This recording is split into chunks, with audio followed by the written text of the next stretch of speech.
Assalamualaikum warahmatullahi wabarakatuh. Perkenalkan, nama abdi Isa Ali Mahmud Mujakir di kelas 8G. Abdi bade nyaritakeun dongeng Si Pecang jeung Biruang.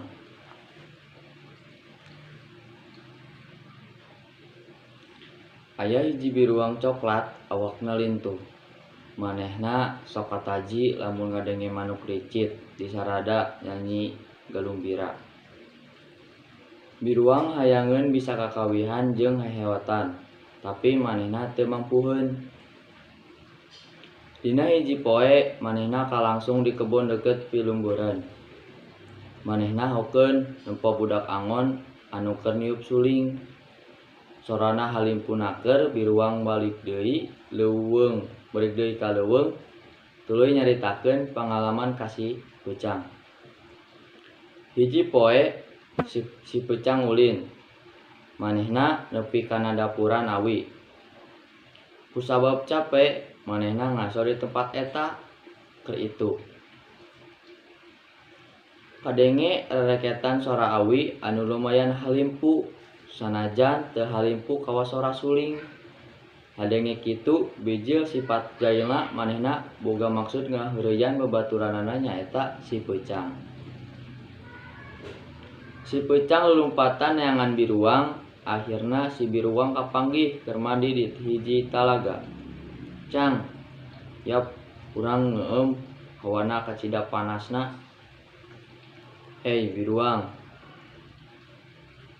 ceuk Pecang, "apanan anjeun resep musik? Hayu milu ka kuring urang tuduhkeun konser musik alami anu halimpu pisan."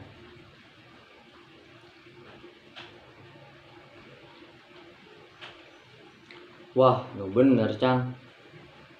Hayu urang indit." Ti kaanggangan biruang ningali Pecang bangun keur niup suling tina awi. "Cang, tibatan kuring ukur nempokeun, ajarkeun kuring maen suling," ceuk biruang bari ngadeukeutan Pecang. "Heug bae sok elelkeun letah anjeun, tapelkeun kana sela-sela suling awi anu panjang ieu," ceuk Pecang. "Pecang, guru-giru maheot ngegeroan angin. Teu lila ti harita angin niup ngahiliwir cukup keur ngeundeg tangkal awi." Awi ngareket nyepet tungtung letah biruang. Biruang majerit nyerieun untung maneh gancang maletot letahna. Si biruang sadar yen dirina geus dibobodo ku Si Pecang.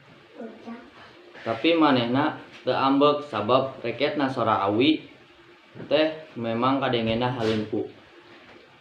Si biruang nepi ka sare tibra ngadengekeun sora awi rereketan anu kadenge halimpu pisan.